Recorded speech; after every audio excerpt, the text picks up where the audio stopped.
Taste the Daily.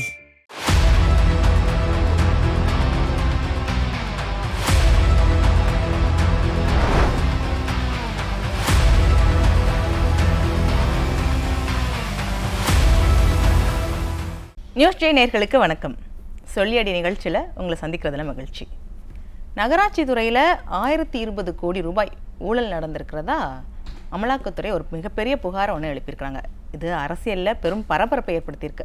என்ன ஊழல், என்ன பண்ண போகிறாங்க அப்படின்றத பற்றி பேசுகிறதுக்காக பத்திரிகையாளர் திரு அப்துல் முத்தலீஃப் நம்ம கூட இணைஞ்சிருக்கிறாங்க. பேசலாம். வணக்கம் சார். வணக்கம். 888 கோடி ரூபாய் ஊழல் அதே நகராட்சியில்.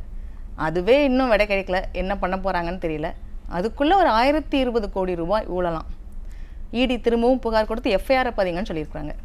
என்ன நடக்குது நகராட்சி துறையில்? இது அவருடைய தம்பி சம்மந்தப்பட்ட ஒரு இந்தியன் வங்கி அந்த பண பரிவர்த்தனை விவகாரத்தில் ஏப்ரல் மாதம் ஒரு ரெய்டு போனாங்க. அப்போ சிபிஐ வழக்கு இடி உள்ளே வரணும்னா ஒரு ப்ரெடிகேட்டட் அஃபென்ஸ் இருக்கணும். ஏதாவது ஒரு மூல வழக்கு இருந்தால் தான் இடி ரெய்டு வர முடியும். அப்படி வந்தது தான் அவர் தம்பி ரவிச்சந்திரன், மகன் அருண் நேரு, இந்த மாதிரி உள்ளிட்ட நிறுவனங்கள்லாம் பண்ணும் பொழுது அவங்க டக்குன்னு கோர்ட்டுக்கு போய் அந்த சிபிஐ வழக்கை இது குவாஷ் பண்ணிடுறாங்க. குவாஷ் பண்ணோன்னா அந்த பூதம் மறுபடியும் வழக்குள்ளே போயிடணும். அதனால் இடி நிறுத்திக்கிட்டாங்க. ஆனாலும் அப்போது எடுக்கப்பட்ட அந்த ஆவணங்கள் அடிப்படையில் அவருடைய அலுவலகத்தில் மற்றதில் சிக்கின அடிப்படையில் பார்க்கும் பொழுது நகராட்சி நிர்வாகம் மற்றும் குடிநீர் வழங்கல் துறையில் நடைபெற்ற முறைகேடுகள் இதெல்லாம் வெளியில் அவங்களுக்கு கிடைக்குது ஆதாரங்களாக. அதில் தான் போன அக்டோபர் 27 நினைக்கிறேன் ஒரு லெட்டர் வந்து 258 பக்கம் டிஜிபிக்கு எழுதுகிறாங்க.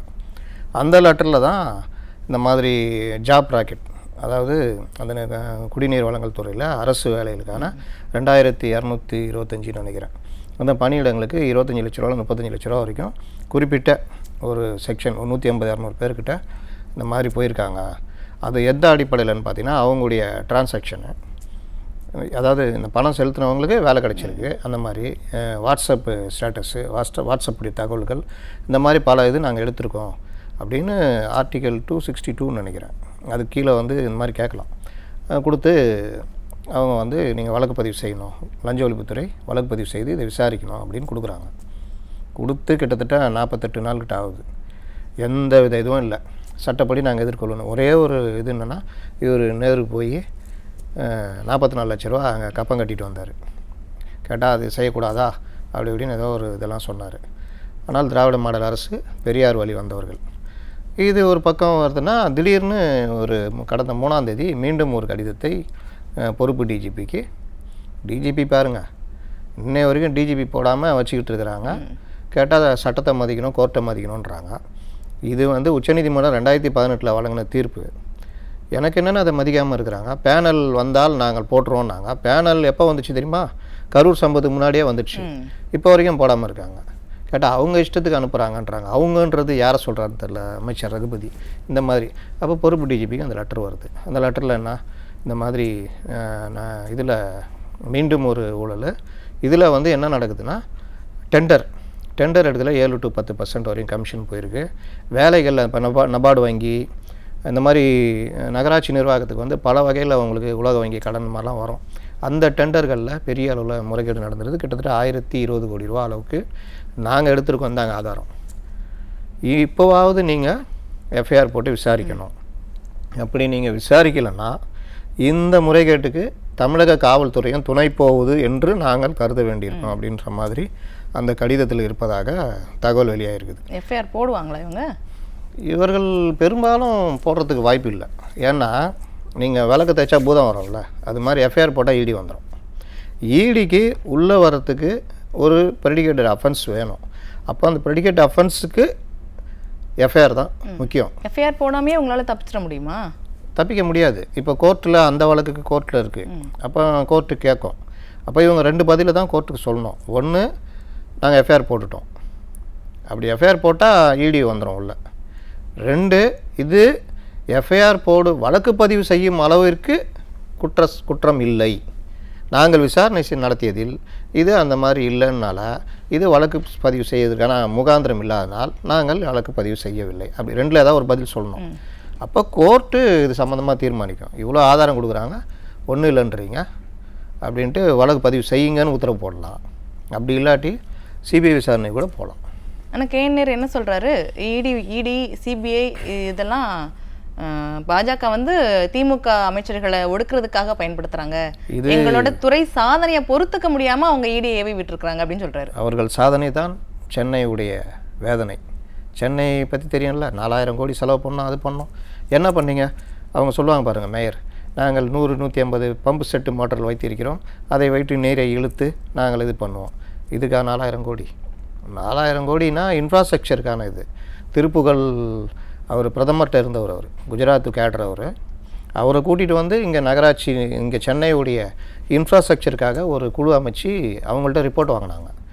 அந்த ரிப்போர்ட்டை வச்சுட்டு எல்லாரும் நம்பினாங்க. 2022 இவர் கூட சொன்னார், முதல்வர், நான் இப்போ தான் வந்திருக்கேன், இந்த சீரழிவையெல்லாம் சரி செய்வேன், 1 வருஷம் டைம் கொடுங்கன்னாரு. அதை விட மோசமாக 2023 சென்னை என்ன கதியாச்சு தெரியும்ல. சென்னையில் வலசரவாக அந்த சைடில் இருக்கும் கூட மாட்டிக்கிட்டாங்க, அவங்கள மீட்கிறதுக்கு கூட ஆள் இல்லை. அந்த மாதிரி இருந்தது தான் இவருடைய நிர்வாக திறன். அவர் என்ன சொல்கிறாரு, அவ்வளோ ரோடு போட்டு கொடுத்துருக்கோம், மக்களுக்கு சுத்தமான குடிநீர் கொடுக்குறோம், இதெல்லாம் எங்கள் ஆட்சியோட சாதனை, எந்த ஆட்சியிலையும் செய்யாததான் எங்கள் துறை செஞ்சுருக்கு அப்படின்னு நேற்று இந்த ஜீன்ஸ் ஒன்று வேலைக்கு வரும் பார்த்துருக்கீங்களா? அந்த ஷாருக் கான் எல்லாம் போட்டிருப்பாங்க. அதாவது ஜீன்ஸ்னால் சாதாரணமாக இருக்கும், கிழிஞ்சி போன ஜீன்ஸு அதுக்கு விலை ஜாஸ்தி. அந்த மாதிரி ரோட்டில் பள்ளம் வச்சுக்கிட்டு இருக்குது இப்போது ஃபேஷனாக. நாங்கள் ரோடு போட்டிருக்கோம், அதில் நடுநோட்டில் சந்திரமண்டலம் மாதிரி பள்ளம் இருக்குது, அதான் இப்போது ஃபேஷனா? எங்கெங்க ரோடு போட்டேன் நீங்கள் எங்கே பார்த்தீங்களா? நான் வந்து கிட்டத்தட்ட மழைக்காலத்தில் ரோடு போட்டால் அது நிற்காது சார், அதனால் பேட்ச் ஒர்க் பண்ணுறாங்களாம் மேயர் சொல்கிறாங்க. மழைக்காலம் குறிப்பிட்ட மாதம் அக்டோபர், நவம்பர், டிசம்பர். மற்ற காலம் அவர் சொன்னார், ஞாபகம் இருக்குதா? ஏவாவேலு ஜூனுக்கு மேலே பாருங்கள், சும்மா சோறு போட்டு சாப்பிட்ற அளவுக்கு மாதிரி ரோடு இருக்கும்னாரு. ஆமாம், குழி குழியாக அங்கே இருக்குது, சோறு கூட்டு எல்லாம் வச்சு சாப்பிட்ற மாதிரி அங்கங்கே குழி குழியாக இருக்குது. இங்கே இப்போ இடி சொல்கிறாங்க, எல்லாருக்குமே தெரியுது. ஆனால் இவங்க என்ன சொல்கிறாங்க, இடியை வைத்து பண்ணுகிறார்கள். நான் என்ன கேட்குறேன், இடியை வச்சே பண்ணட்டும். எத்தனை அமைச்சர்கள்ட்ட இடி வந்துச்சு? தப்பு நடந்தால் அது மேலே வழக்கு இருந்தால் இடி வரத்தான் செய்யும். இல்லை சார், இங்கே ஒரு கேள்வி வருது, இதே தான் செந்தில் பாலாஜிக்கும் நடந்துச்சு. ஆனால் அப்போது முதல்வர் வந்து தொட்டுப்பார் சீண்டிப்பார் அப்படின்னு பெருசாக வீடியோ போட்டு அவருக்கு சப்போர்ட் பண்ணார். கேஎன்ஆருக்கு ஒரு வீடியோவும் வரலையா? ஏன்?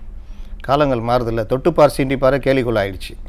இன்னொன்று பாருங்கள், இது செந்தில் பாலாஜிக்கு எதிராக இவர் சொன்ன ஊழல் குற்றச்சாட்டுகள் மேலே தான் நடவடிக்கை வந்துச்சு. இவர் அந்த பீரியட்லேயே அவர் இங்கே உயர்நீதிமன்றத்தில் குவாஷ் வாங்கினார். அதுக்கப்புறம் உச்சநீதிமன்ற வழக்குக்கு உயிர் கொடுத்தோன்னே இடி மறுபடியும் வருது. ஆனால் இவர் கொஞ்சம் கூட கூச்சம் இல்லாமல் தியாகி, தொட்டுப்பார் சீண்டிப்பார்லாம் வீடியோ போட்டார்.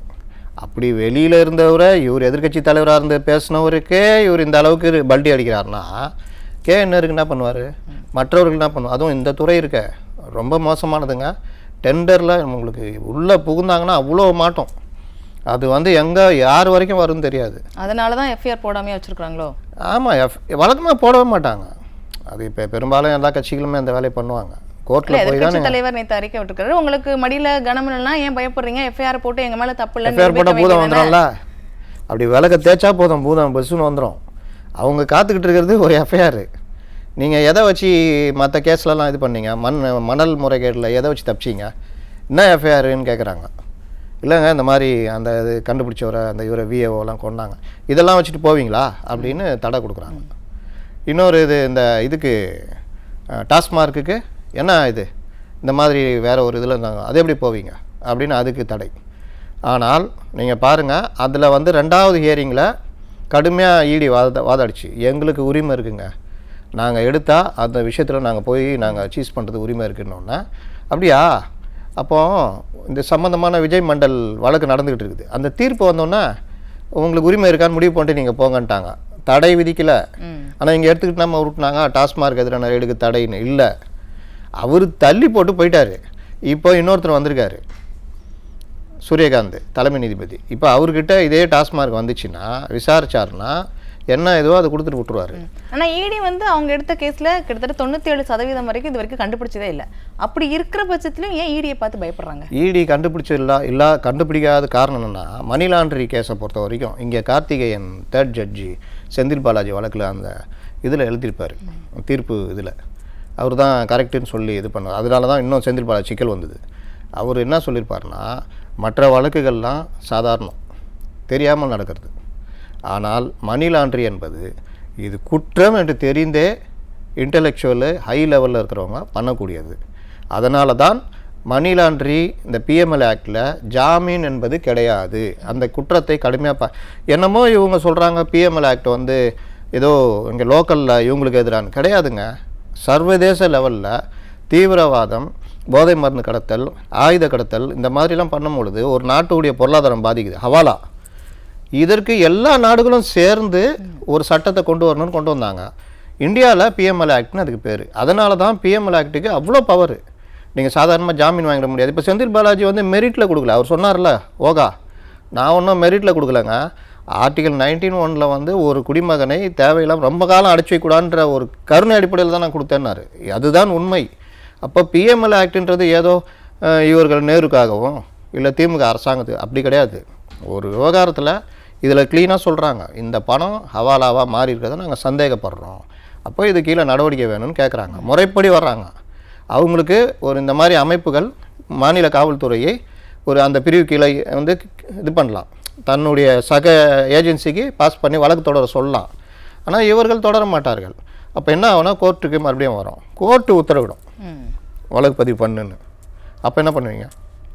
அதனால் இந்த விவகாரம் கோர்ட்டுக்கு போய் தான் தீர்க்கப்படும். இல்லை, கோர்ட்டுக்கு போனாங்க அப்படின்னா குறைஞ்சது ஒரு வருஷமாவது ஆகுது இதெல்லாம் முடிகிறதுக்கு. அதுக்குள்ள எலெக்ஷன் வந்துடும்ல.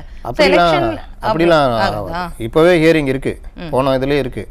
அதுக்கு அடுத்து கேட்பாங்க, உத்தரவு போடுவாங்க. என்னென்னா இவங்க என்ன பண்ணுவாங்கன்னா உடனே உச்சநீதிமன்றம் இவர்கள் இந்த அதாவது திராவிட முன்னேற்ற கழக அரசு, இந்த திராவிட மாடல் அரசு மிக அதிக அளவில் இந்த அரசு தான் உயர்நீதிமன்றம் உச்சநீதிமன்றத்தால் கண்டிக்கப்பட்டிருக்கிறது.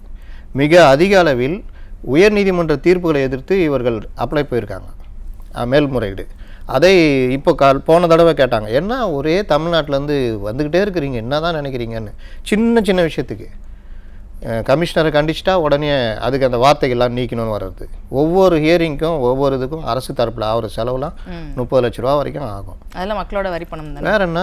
அப்போ இந்த மாதிரி எல்லா ஒரு விஷயத்துக்கும் ஒரு குழந்தைக்கு வழக்கை வந்து சரியாக விசாரிக்கலாம், சிபிஐக்கு மாற்றுறாங்க. விட்டுட்டு போங்களேன். தண்ணி கேன் போட்டவன் ஒருத்தன் அதில் குற்றவாளி, அவன் தானே மாட்ட போகிறான். யார் விசாரித்தா உங்களுக்கு என்ன? அதில் போயிட்டு சிபிஐ விசாரணை வேணான்னு. இப்போ லேட்டஸ்ட்டாக ஆம்ஸ்ட்ராங் வழக்கு. இந்த மாதிரி ஒவ்வொரு விஷயத்துலையும் இவர்கள் போய் பண்ணுறது நீதிமன்றங்கள் தலையிட்டு தான் அதிகமாக. அந்த வகையில் இந்த வழக்கம் வந்து நீதிமன்றம் கண்டிப்பாக தலையிடும். இப்போ நீதிமன்றம் சொல்கிற வரைக்கும் அவங்க பதிய மாட்டாங்க. ஆனால் இந்த வழக்குகள்லாம் எப்படி தேர்தல் எப்படி எதிரொலிக்கும்? நீங்கள் கவர்மெண்ட்டு இந்த வழக்கு ஒருவேளை ஸ்பீடப் ஆகி இது நேரு வரைக்கும் வந்து அவருக்கு சம்மன் கொடுத்து இது மாதிரி போகுதுன்னா அது வந்து உங்களுக்கு தேர்தலில் பாருங்கள் ஏற்கனவே இவங்கன்ற மாதிரி போகும்.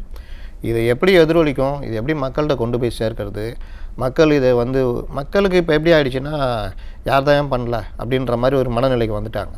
அதையும் மீறி இந்த விவகாரத்தை பெரிதாக ஆக்கி அதை ஒரு பிரச்சனையாக மாற்றுறது எதிர்க்கட்சிகள் கையில் தான் இருக்குது.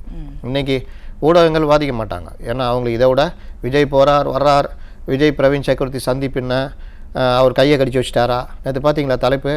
அந்த பசங்க போய் போராடுறாங்க, அதை டாஸ்மார்க் எதிராக போராடுறாங்க. அது நியூஸ் இல்லை, அதில் ஒருத்தர் கையை கடிச்சு வச்சது தான் தலைப்பு செய்தி. தெரியுதா இவர்கள் எதை செய்தி ஆக்கிறார்கள்னு? அந்த மாதிரி இந்த விவகாரங்கள்லாம் பெருசாக விவாதிக்கவே மாட்டாங்க. அதனால் மக்கள்கிட்ட போய் சேர்றதும் ரொம்ப கம்மியாக இருக்கும். எதிர்க்கட்சி தலைவர்கள் இவர்கள் இந்த பிரச்சாரங்களில் இதில் எவ்வளோ கொண்டு வராங்களோ தான், மற்றவர்கள் வந்து அதை பெருசாக பேசுறது கிடையாது. செந்தில் பாலாஜி சிறையிலேருந்து வந்ததுக்கப்புறம் தியாகியான மாதிரி கேஎன்ஆர் ஆகிடக்கூடாதுன்னு திமுக நினைக்கிறாங்கன்னு நினைக்கிறேன். கேஎன்ஆருக்கு எதிராக திமுகக்குள்ளேயே வேலை செஞ்சுட்டு இருக்கிறாங்கல்ல. அப்போ அது அங்கேயே பார்த்தீங்கன்னா பெரிய அந்த இதெல்லாம் ஓடிக்கிட்டு இருக்குது. நீங்கள் பார்த்தீங்கன்னா எல்லா இதுவும் இந்த சைடு இருக்கிற மாதிரி அதிமுக பலகீனமாக இருக்கிறது, என்டிஏ பலகீனமாக சொல்லுவாங்க. ஆனால் அவர்கள் பலமாகிக்கிட்டே போகிறாங்க. ஆனால் இந்த பக்கம் பார்த்தீங்கன்னா 1000 பிரச்சனை உள்ளே ஓடிக்கிட்டு இருக்குது. மெயின் ஸ்ட்ரீம் மீடியாக்கள்லேருந்து பலரும் வந்து அவங்க விஷயத்தை தொடாமல் அப்படியே ஒதுங்கி போகிறதுனால இந்த விஷயங்கள் வெளியே வரல. ஆனால் தேர்தல் நெருக்கத்தில் பாருங்கள் எவ்வளோ விஷயங்கள் வெளியில் வருதுன்னு பாருங்கள். பார்க்கலாம் சார், இந்த புகார் எவ்வளோ தூரம் போகுது, கேஎன்ஆர் என்ன பண்ண போகிறாரு அப்படின்னு பார்க்கலாம். உங்கள் நேரத்துக்கு நன்றி. எங்களை மீண்டும் ஒரு நிகழ்ச்சியில் சந்திக்கலாம். நன்றி, வணக்கம்.